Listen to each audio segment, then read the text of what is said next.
प्यार का चस्का। शहर के कॉलेज में पढ़ने वाला अमित छुट्टियों में अपने गांव आया तो उसकी माँ बोली, मेरी सहेली चंदा आई थी। वह और उसकी बेटी रंभा तुझे बहुत याद कर रही थी। वह कह गई है कि तू जब गांव आए तो उनसे मिलने उनके गांव आ जाए, क्योंकि रंभा अब तेरे साथ रहकर अपनी पढ़ाई करेगी। यह सुनकर दूसरे दिन ही अमित अपनी माँ की सहेली चंदा से मिलने उनके गांव चला गया था। जब अमित वहां पहुंचा तो चंदा और उनके घर के सभी लोग खेतों पर गए हुए थे। घर पर रंभा अकेली थी। अमित को देखकर वह बहुत खुश हुई थी। रंभा बेहद खूबसूरत थी।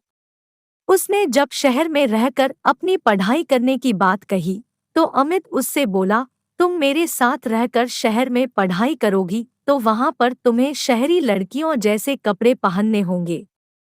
वहां पर यह चुन्नी मुन्नी का फैशन नहीं है। कहकर अमित ने उसकी चुन्नी हटाई तो उसके हाथ रंभा के सुडौल उभारों से टकरा गए। उसकी छुअन से अमित के बदन में बिजली के करंट जैसा झटका लगा था। ऐसा ही झटका रंभा ने भी महसूस किया था। वह हैरान होकर उसकी ओर देखने लगी तो अमित उससे बोला, यह लंबी चौड़ी सलवार भी नहीं चलेगी। वहां पर तुम्हें शहर की लड़की की तरह रहना होगा। उनकी तरह लड़कों से दोस्ती करनी होगी। उनके साथ वह सब कुछ करना होगा जो तुम गांव की लड़कियां शादी के बाद अपने पतियों के साथ करती हो। कहकर वह उसकी ओर देखने लगा तो वह शर्माते हुए बोली, यह सब पाप होता है। अगर तुम इस पापुण्य के चक्कर में फंस कर यह सब नहीं कर सकोगी तो अपने इस गांव में ही चौका चूल्हे के कामों को करते हुए अपनी जिंदगी बिता दोगी। कहकर वह उसकी ओर देखते हुए बोला, तुम खूबसूरत हो, शहर में पढ़ाई करके जिंदगी के मजे लेना। इसके बाद अमित उसके नाजुक अंगों को बार बार छूने लगा। उसके हाथों की छुअन से रंभा के तनबदन में बिजली का करंट सा लग रहा था। वह जोश में आने लगी थी। रंभा के माँ बाप खेतों से शाम को ही घर आते थे, इसलिए उन्हें किसी के आने का डर भी नहीं था। यह सोचकर रंभा धीरे से उससे बोली, चलो अंदर पीछे वाले कमरे में चलते हैं। यह सुनकर अमित उसे अपनी बाहों में उठाकर पीछे वाले कमरे में ले गया। कुछ ही देर में उन दोनों ने वह सब कर लिया जो नहीं करना चाहिए था।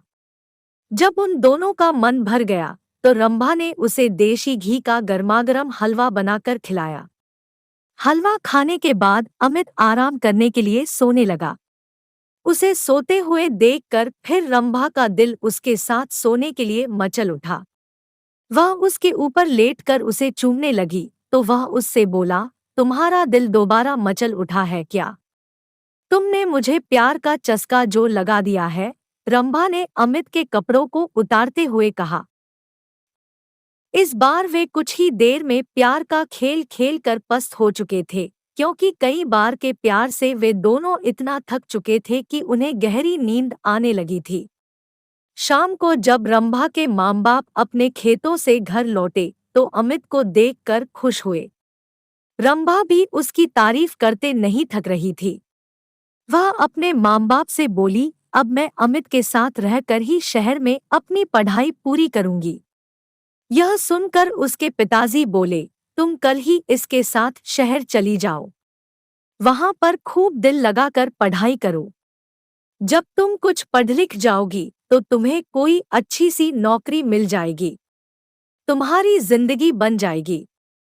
फिर किसी अच्छे घर में इसकी शादी कर देंगे। आजकल अच्छे घरों के लड़के पढ़ी लिखी बहू चाहते हैं। रंभा की माँ ने कहा तो अमित बोला, मैं दिन रात इसे पढ़ाकर इतना ज्यादा होशियार बना दूंगा कि फिर यह अच्छे अच्छे पढ़े लिखों पर भारी पड़ जाएगी। रंभा की माँ ने अमित के लिए खाने को अच्छे अच्छे पकवान बनाए। खाना खाने के बाद बातें करते हुए उन्हें जब रात के 10 बज गए तब उसके सोने का इंतजाम उन्होंने ऊपर के कमरे में कर दिया। जब अमित सोने के लिए कमरे में जाने लगा तो चंदा रंभा से बोली, कमरे में 2 पलंग है, तुम भी वहीं सो जाना। वहां पर अमित से बातें करके शहर के रहन सहन और अपनी पढ़ाई लिखाई के बारे में अच्छी तरह पूछ लेना। यह सुनकर रंभा मुस्कुराते हुए बोली, जब से अमित घर पर आया है तब से मैं उससे खूब जानकारी ले चुकी हूँ। पहले मैं एकदम अनाड़ी थी, लेकिन अब मुझे इतना होशियार कर दिया है कि मैं अब सब कुछ जान चुकी हूँ कि असली जिंदगी क्या होती है। यह सुनकर चंदा खुशी से मुस्करा उठी।